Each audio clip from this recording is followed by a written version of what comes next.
अस्सलामुअलैकुम। तो कैसे हैं आप सब लोग? उम्मीद करते हैं आप सब लोग अच्छे होंगे, खैरियत से होंगे और खुश होंगे। बहुत सारी दुआओं के साथ देसी खाने एक दफ़ा फिर आपकी खिदमत में हाजिर है एक और नई रेसिपी लेकर। तो व्यूज़, आज एक सर्दियों की स्पेशल रेसिपी आपके लिए लेकर आए हैं। आज हम बनाने जा रहे हैं सरसों का साग। बहुत ही कमाल की और मज़े की रेसिपी होने वाली है। आज की रेसिपी में आपको सारी टिप्स एंड ट्रिक्स बताएंगे, जिसके साथ अपने घर पर ही आप जो है एक अच्छी रेसिपी बना सकेंगे। अगर सारी वीडियो को शुरू से लेके एंड तक आप ज़रूर देखेंगे तो यकीन मानिए सरसों का साग बनाने के लिए आपको कोई और रेसिपी देखने की ज़रूरत नहीं पड़ेगी। तो हमारे साथ जुड़े रहिए, अपना प्यार और सपोर्ट इसी तरह से बनाए रखिए।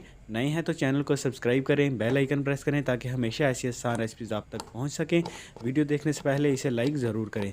तो चलिए सबसे पहले आपको बताते हैं कि आज की सरसों का साग बनाने की जो रेसिपी है, उसे बनाने के लिए हमें किन किन चीज़ों की ज़रूरत है। तो इस तरफ देखिए, हमने नमक रखा है, हस्बे ज़ायका इस्तेमाल करेंगे। साथ में तकरीबन 8-10 जो है यहाँ पे पीस हरी मिर्च के हैं और 5 पीस खुश्क लाल मिर्च के हैं। इस तरफ हाफ़ कप के बराबर मलाई रखी है हमने। साथ में मक्की का आटा जो है वो थोड़ा सा यूज़ करेंगे। और यहाँ पर हमने जो है सरसों के साग के पत्ते वगैरह जो है उनको अच्छे से काट के रख लिया है। तो सबसे पहले आपने एक बर्तन में, एक पतीले में पानी ले लेना है। जैसे ही उसे उबाल आ जाएगा, उसके अंदर आपने सारे पत्ते वगैरह जिनकी कटिंग करके आपने रखा है उनको आपने डाल देना है। एक चीज़ आपको बताते चलें, यहाँ पे 2 गट्ठियाँ जो हैं तकरीबन जो है 2 पाव के बराबर, यानी कि समझ लीजिए आधा किलो के बराबर हमने इसके अंदर पालक के पत्ते भी शामिल किए हैं। और 1 पाव के बराबर जो है, जिसे बथुआ कहते हैं, उसकी भी सब्ज़ी हमने इसके अंदर ऐड की है। तो उनको भी हमने पहले से काट के पत्तों के साथ मिक्स करके रख लिया था। तो अभी पानी को उबाल आ चुका है, सारे पत्ते हमने उसके अंदर डाल दिए हैं और अभी ढक्कन लगा के इसे पकने के लिए छोड़ देंगे। तो बिल्कुल स्टेप बाय स्टेप आपने सारी रेसिपी बनानी है। तो ये देखिए, कुछ देर पकने के बाद हमारी जो रेसिपी है वो इस तरह से नज़र आ रही है। मज़ीद हमने फिर से ढक्कन लगा दिया था। फिर 5 मिनट के बाद ये देखिए, अब कुछ इस तरह से हमारी रेसिपी नज़र आ रही है। तो अभी दोबारा से इसे ढक्कन लगा देंगे। इसी तरह से आपने इसको पकाते जाना है और इसके अंदर से पानी खुश्क करते जाना है। अगर पानी आप फ़र्ज़ करें ज़्यादा ले लेते हैं तो फिर आपने पानी को जो है वो थोड़ा सा निकाल लेना है, ताकि आसानी के साथ आपका अचार जो है वो अच्छी तरह से पक जाए और गलने के बाद उसके पत्ते जो हैं वो अच्छे से नरम हो जाएँ।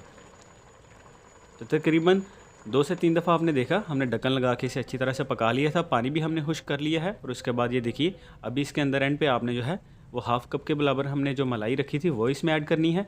अच्छे से सारी चीज़ें इसके अंदर आप मिक्स करेंगे। पहले हमने मलाई डाल दी है। अभी हाफ़ कप के बराबर ही आपने जो है यहाँ पे दूध ले लिया है और उसके अंदर आपने थोड़ा सा ऐड कर लेना है मक्की का आटा। तकरीबन समझ लीजिए 3 से 4 टेबल स्पून के बराबर आपने मक्की का आटा इसके अंदर शामिल करके फिर उसको साग के अंदर आपने डाल देना है। थोड़ा थोड़ा डालते जाइए और साथ में अच्छी तरह से सारी चीज़ों को मिक्स करते जाइए। तो शुरू में हमने रेसिपी का फ्लेम जो था वो हमने तेज़ फ्लेम पर रेसिपी को पकाया था और बाद में हमने उसे थोड़ा सा स्लो कर दिया था। जैसे ही पानी को उबाल आ गया था, हमने थोड़ा सा रेसिपी का जो फ्लेम था वो स्लो किया था। वैसे आपने आज की रेसिपी को मीडियम से थोड़ा सा तेज़ फ्लेम रख के जो है वो रेडी करना है, क्योंकि इसे पकते वक्त काफ़ी ज़्यादा टाइम लगता है। तो अभी हमने सारी चीज़ें डाल दी थी। अब एंड पे जब हमारे पत्ते अच्छी तरह से नरम हो चुके थे तो हमने उनको अभी मसल लेना है अच्छे से। जितनी अच्छी तरह से आप मसल लेंगे उतना ही अच्छा आपके यहाँ पे जो है साग का जायका निकल के आएगा। नमक हस्बे ज़रूरत इस्तेमाल करें। हमने शुरू में भी थोड़ा सा जो है उबालते वक्त वहाँ भी नमक ऐड कर दिया था रेसिपी में, लेकिन एंड पर भी हमने थोड़ा सा इसमें नमक डाला है। आप भी हस्बे ज़रूरत ही नमक डालें। और मिर्ची वगैरह भी हमने जब पत्ते डाले थे वो सारी हरी मिर्च और लाल मिर्च वगैरह उसी वक्त हमने उसके अंदर डाल दी थी। तो अभी जो है साग हमारा पक के रेडी हो चुका है। दूसरी तरफ जो है मक्की का हमारे पास आटा था, उसे गूंद लेंगे जैसे नॉर्मल आप घर पे दूसरा आटा गूंद लेते हैं। तो आटे को अच्छी तरह से यहाँ पे आपने गूंद लेना है और उसके बाद आपने मक्की की रोटी यहाँ पे तैयार कर लेनी है। इसके लिए अगर मक्की की रोटी की रेसिपी आपने देखनी है, मुकम्मल रेसिपी हमारे चैनल पर मौजूद है, वहाँ से जाके आप डिटेल्ड वीडियो इसकी वो देख सकते हैं। तो भी आटा हमने गूंद लिया है, इसके छोटे छोटे पेड़े बना लेंगे अपने हिसाब से और उसके साथ आपने इसको जल्दी से पका के रेडी कर लेना है। तो आज की जो रेसिपी थी, हमने उससे जो है काफ़ी ज़्यादा स्टेप्स यहाँ पे रेसिपी के जो एक्स्ट्रा स्टेप्स थे वो हमने निकाल दिए थे, ताकि वीडियो जो है वो शॉर्ट हो सके और एक अच्छी रेसिपी आपके सामने पेश की जा सके।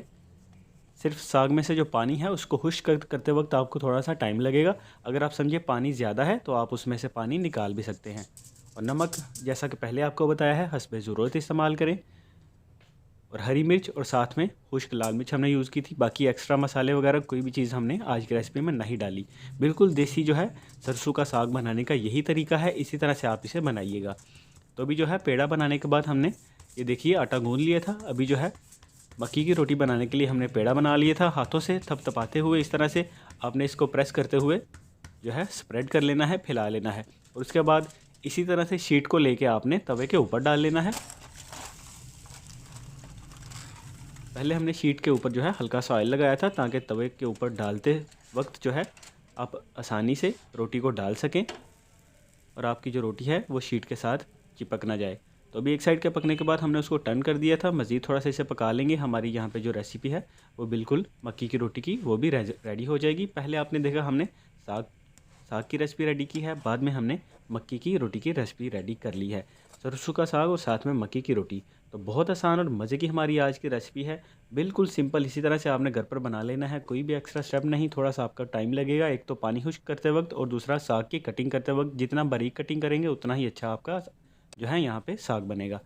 तो उम्मीद है आपको आज की रेसिपी ज़रूर अच्छी लगी होगी और आप इसे ट्राई भी ज़रूर करेंगे। अपना प्यार और सपोर्ट इसी तरह से बनाए रखिए। फिर मिलेंगे एक नई रेसिपी लेकर, तब तक के लिए अल्लाह हाफिज़।